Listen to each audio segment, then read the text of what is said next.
Hi everybody, I'm Susan Mulvihill. Welcome back to my vegetable garden. Today's topic is Susan's Essential Garden Tools. I'm going to show you some tools that you're very familiar with and others that you might not have seen before. But all of them are designed to make gardening easier and more fun. Okay, so I'm going to start with something as basic as a trowel. These are so handy for transplanting seedlings that you've started indoors or ones that you've purchased from a nursery or a garden center. And they're great also for transplanting small perennials into your garden. This has got a wooden handle. It's real sturdy. You can see it's well used. And I really love having one because I use it a lot. You might not be familiar with these tools, but they're all the same thing and have the same purpose. They are called either a dibble or a dibber, and what they do is when you push them into the soil, it makes a nice, narrow, cylindrical hole. One of the things I use this for a lot is if I start something like corn seeds or bean seeds indoors, when I need to transplant them out into the garden, I just make a hole as deep as I need, and then I can plunk the seedlings into the holes, press the soil against the root system, and that's it. So it's a very quick way for me to plant things. So this one is the first one I ever had, and I think I got it from Lee Valley Tools, but this was years ago at a garden show. I stopped by their booth and I thought, wow, that's kind of intriguing. I need to get one of those. This one I got more recently at a garden center in England, actually. And then this one came from an old garden tool set. I don't really care for this one that much, but every now and then we do use it.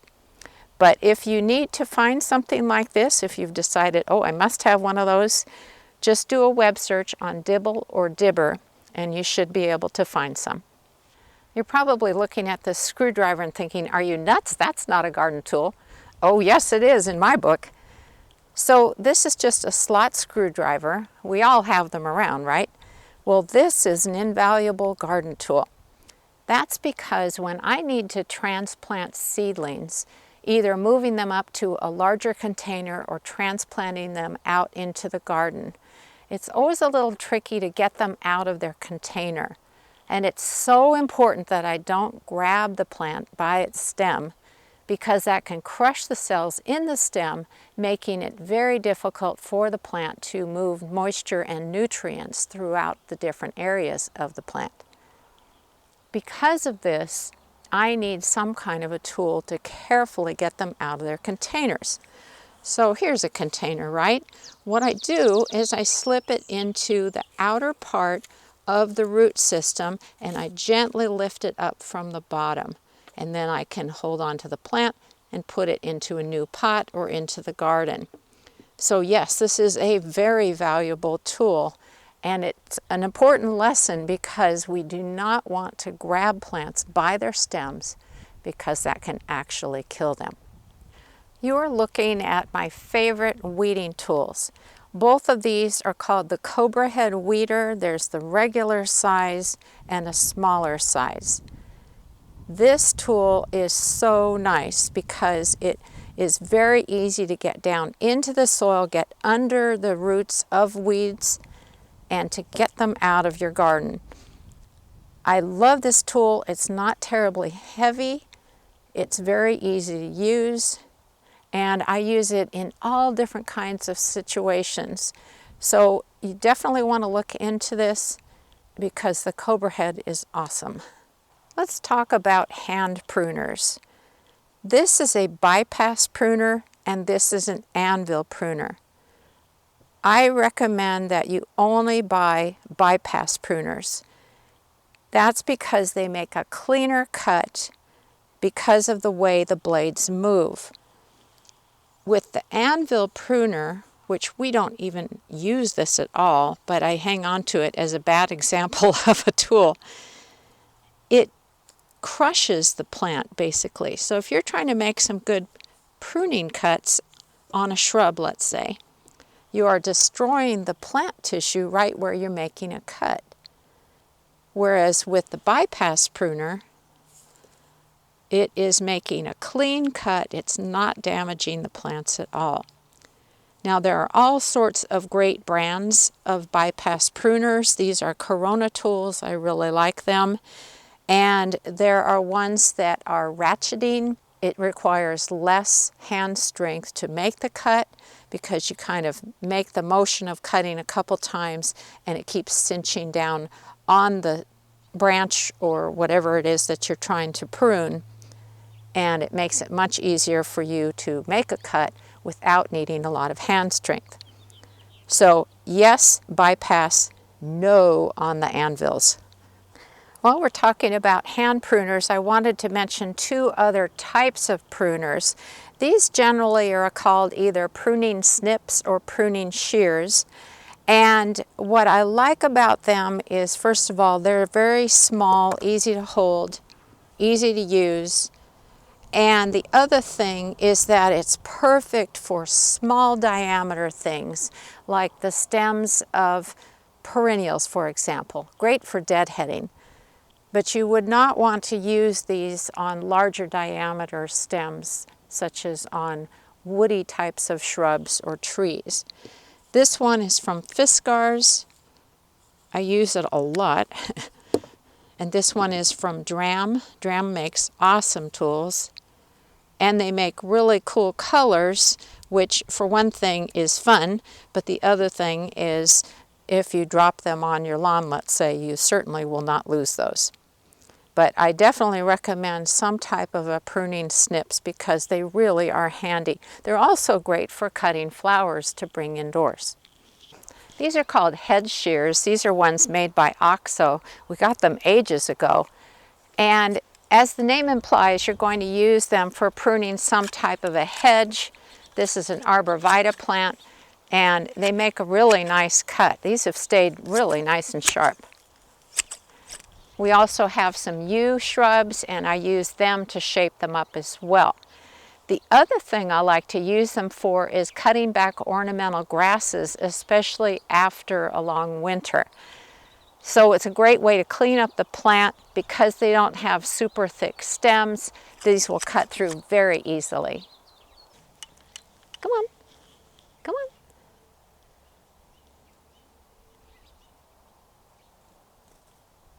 Hey, little guy. A little chickadee interlude there. Okay, so these are called loppers, and these ones in particular are made by Fiskars, although there's certainly all sorts of different brands. But I bought these ones because they have telescoping handles, so I can make the handles longer if I just need to reach up a little farther than my arms will take me. But the important thing you need to know is use the right tool for the job. So if you are trying to cut a branch and it's larger than what those little pruners will handle, don't beat yourself up with it. Don't damage the branch by using the wrong tool. If you have something that's beyond a certain diameter, probably I'd say 1/2 inch or larger, I would use loppers because you have larger cutting blades and you have more leverage for making the cuts. So that's why you would want to have loppers. We use these for pruning some tree branches, anything that is a larger diameter, because we can get so much leverage on it to make a good cut. One of my most important garden tools is a pair of garden gloves. And the nice thing is the ones that work the best for me are also the cheapest. So these are nitrile gloves. You can find them in all different brands at garden centers and home centers, just all over the place. And what I like about them is they're not bulky, so you can really feel what you're doing if you're working with seedlings or you're trying to pull weeds or whatever. They work really great. So I do recommend those. Now, if you're going to do something like prune roses, I would recommend using leather gloves. Now here's another tool that I really like, and that is having a mailbox out in my garden. And it seals all the way. There's no holes anywhere, so I don't have to worry about wasps or spiders getting in. But this works so great, and I keep all kinds of tools in here. I even have pink hammer, which has got a long story behind it. But I've got twine in here, I've got pruners, a trowel, all sorts of different things that are very easy to get to. Do you need some more seeds? Come on. I think this guy likes to be on camera. But this is a great tool, and it actually didn't cost me anything. Someone gave it to me. But it's so handy to have hand tools right where I need them.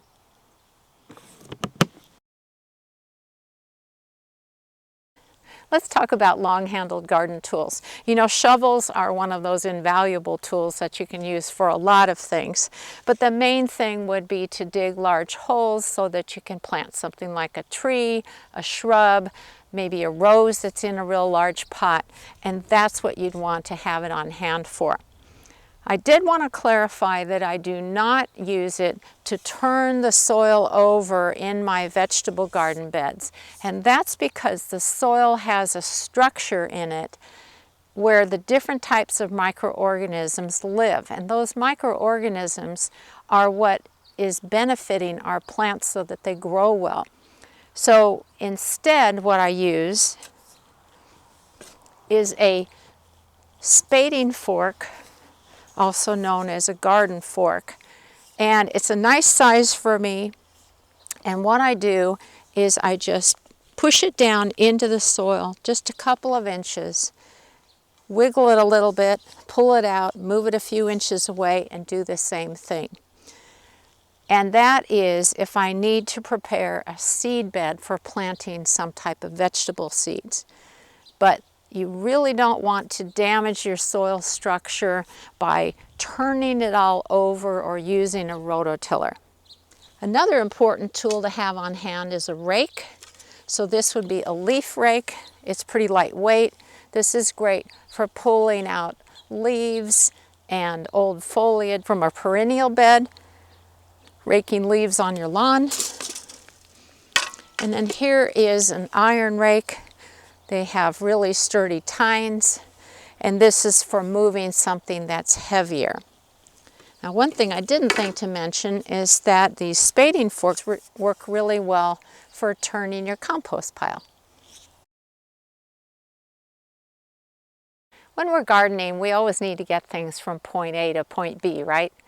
Well, I cannot imagine gardening without a wheelbarrow. These are so handy to have, they hold a lot, and they're easy to maneuver in tight spots. So I definitely recommend those.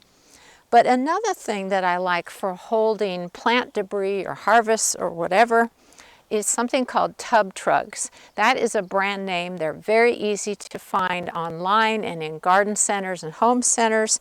They come in different sizes and colors, which is great fun. And one of the things I like about them is this prevents me from trying to carry too much and hurting my back. So this is very handy for all kinds of garden debris or whatever it is you're working on in the garden. It also comes in smaller sizes. This is a new one that I recently got from Gardener's Supply, and I thought, gosh, wouldn't that be a handy size to have if I had some pots of seedlings or plant starts.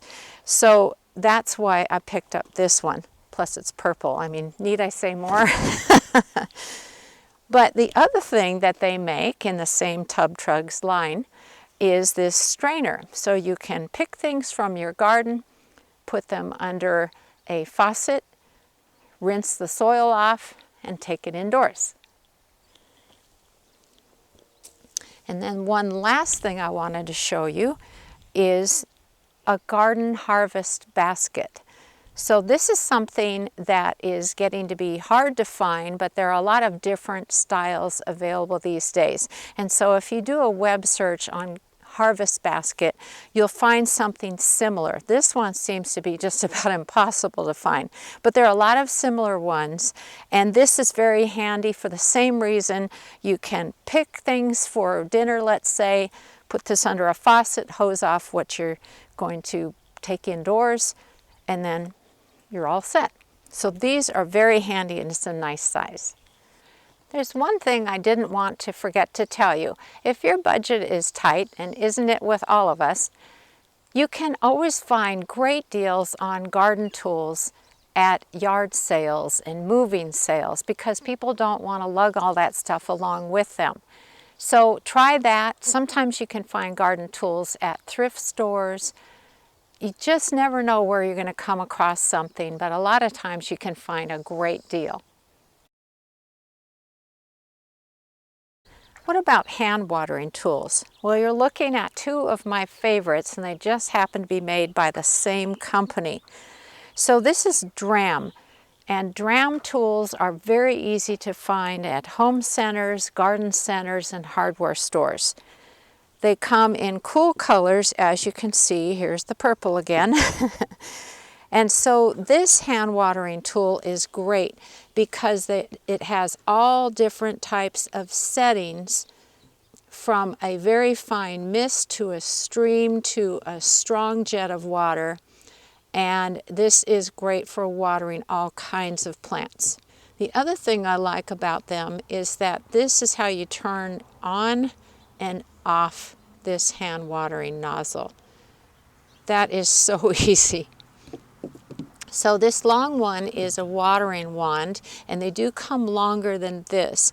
It also has the one touch on and off control. And they come in great colors like I mentioned, and they are wonderful for watering your garden.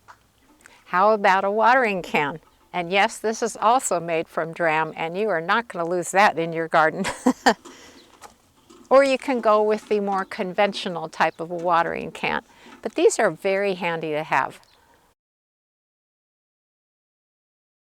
I saved my absolute favorite tool for last, and that is the kneeler bench.